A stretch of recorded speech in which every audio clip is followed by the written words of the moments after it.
So Kareem Hunt is in the news, tied to multiple teams, including the Philadelphia Eagles. Check out what me and Johnny are about to say about it right now.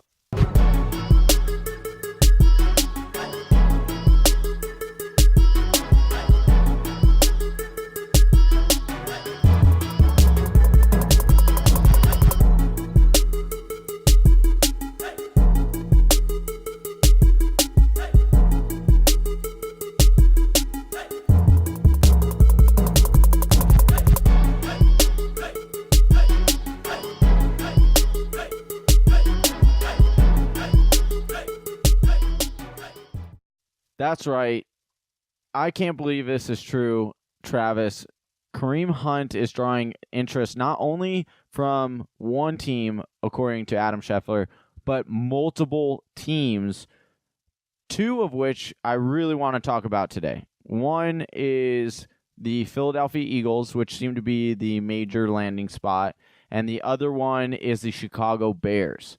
Before I get into my feelings, get all up in my feelings about this, Travis, you want to just open up? I just want to hear what you've got to say about Kareem Hunt and the fantasy, what you like from a fantasy perspective from either one of these teams.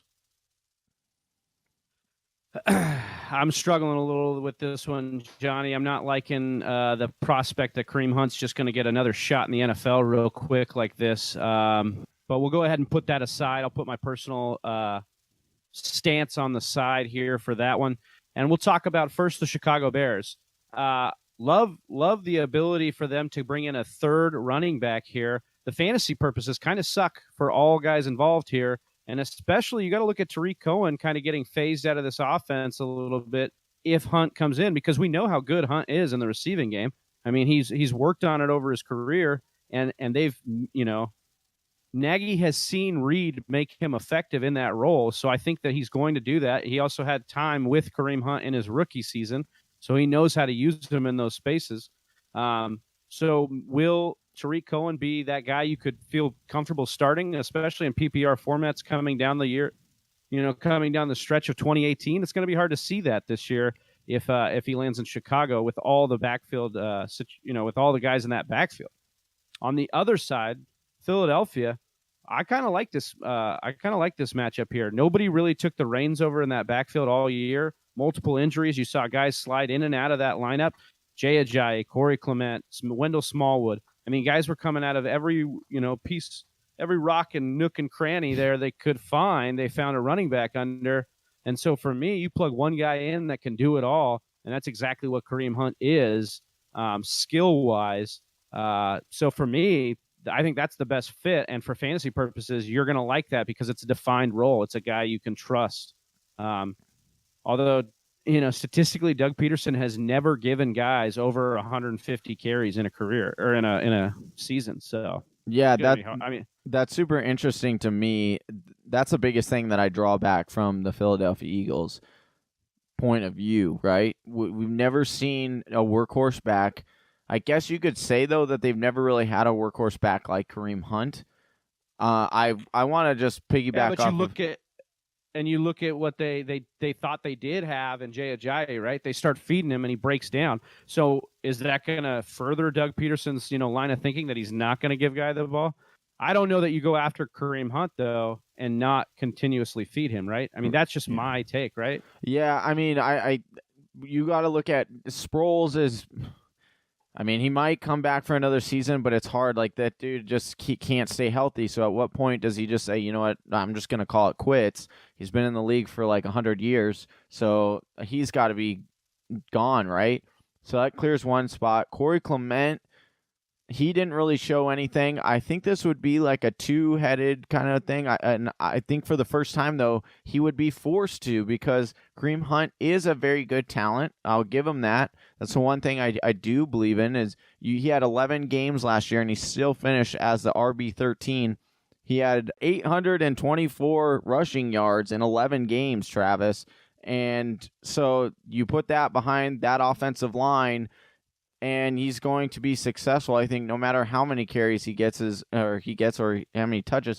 Josh Adams, all of a sudden, he becomes irrelevant again which is kind of sad because we kind of saw him kind of break out there at the end.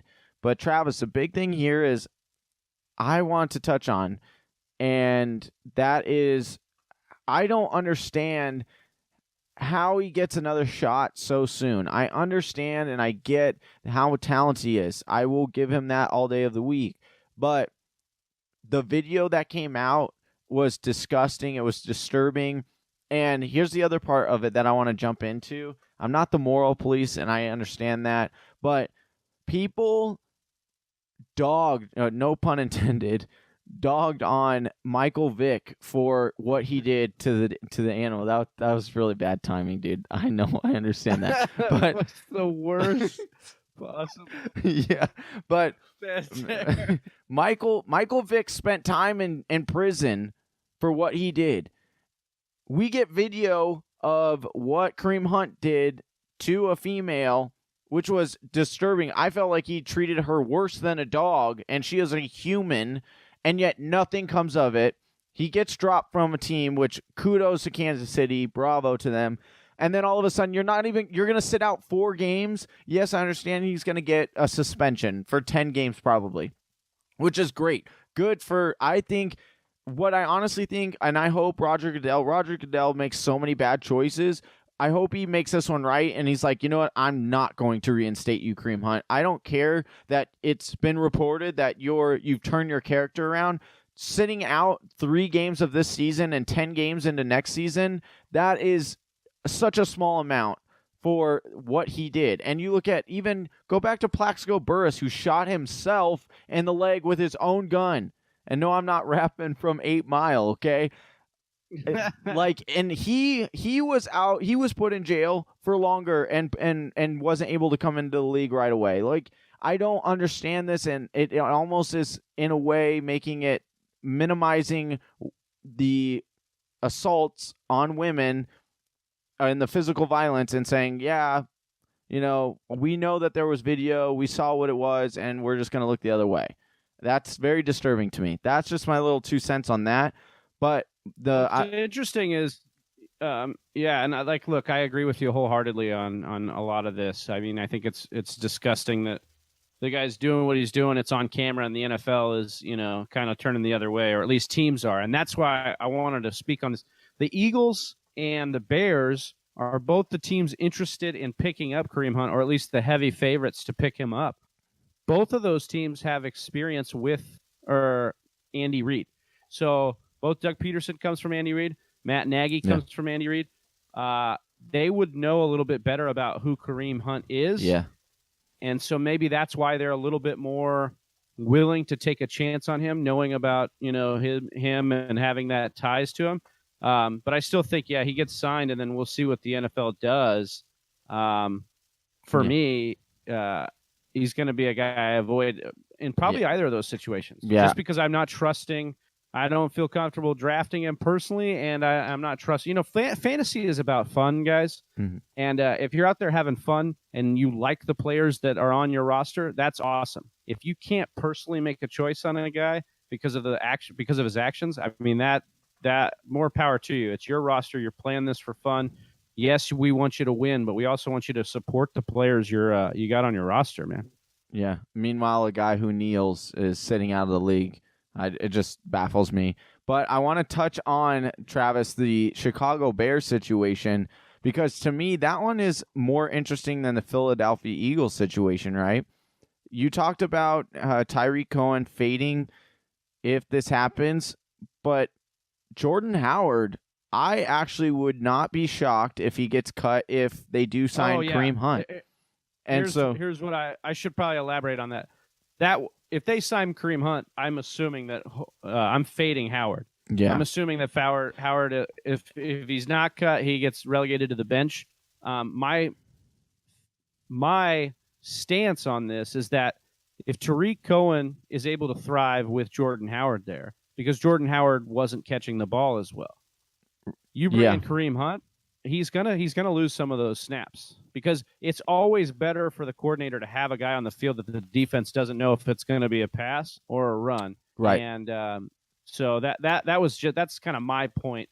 and my take on the Chicago. I think Nagy would use. I think he would still use Tyree. He loves Tyreek Cohen, and I think that we could possibly even see what they talked about last summer, in that they use Tyreek Cohen more as a wide receiver weapon on the outside than they do, or maybe line them both up in the back. But I do agree that Kareem Hunt would take over that offense and the bulk of those carries, because he is a dual threat, and he is familiar with the system that Nagy brings in. But to me, if I'm being honest here, Travis, I really hope that neither one of these teams sign him, and I really hope that we're not talking about him next year. But that's just a personal level. But we have to give the analysis side of things, because that's what we do here at the Fantasy Whisperers. And so if you had to, I'm going to ask you, we'll end off with this question.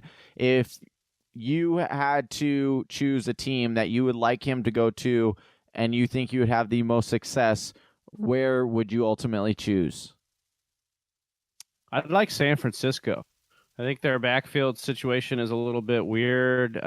McKinnon can't stay healthy. I know they paid McKinnon. I know that's probably where they want to go. But if you're talking to me about a dual threat running back that's going to fit well in a system, no better system than Shanahan's to have a guy working in there that can be, a pass catcher out of the backfield. You pair that with Jimmy G. You pair that with a young budding defense, possibly Antonio Brown. I don't know. Yeah, George Hill. That would be very, very nice. San Francisco could be brewing some stuff there. I also think Indy would be a good fit. Some of these teams that are in the same kind of running for Le'Veon Bell, Miami, the Jets. Those teams that I'm going to throw one out of left field before we end the show. And how about Bruce Arians and the Tampa Bay Buccaneers? Wouldn't that be pretty juicy? Think about it. Bruce Arians knows how to use his running backs. He's a dual threat, just like David Johnson was. That offense is super potent with all the receiving weapons that you have. I think that would be ideal for Kareem Hunt to go to Tampa Bay. I don't think Bruce Arians is interested at all, but I think that if we're just strictly saying from a fantasy standpoint, I think Kareem Hunt in Tampa Bay would be so delightful. Yeah, and Whisper Nation, if you've got somewhere you think that he can go, you like, just go ahead and leave us a comment here. Let us know. We'd love to hear your guys' response. DM us on Instagram, message us on Facebook, and we'll take care of your message there on kind of where you're thinking Kareem Hunt will go if he gets signed. And let us know what you think that suspension will be from the NFL as well. All right. Thank you guys so much. Until next time, Whisper Nation, that's Big Travvy, and I'm Johnny Game Time Hicks. And hit that subscribe and that bell.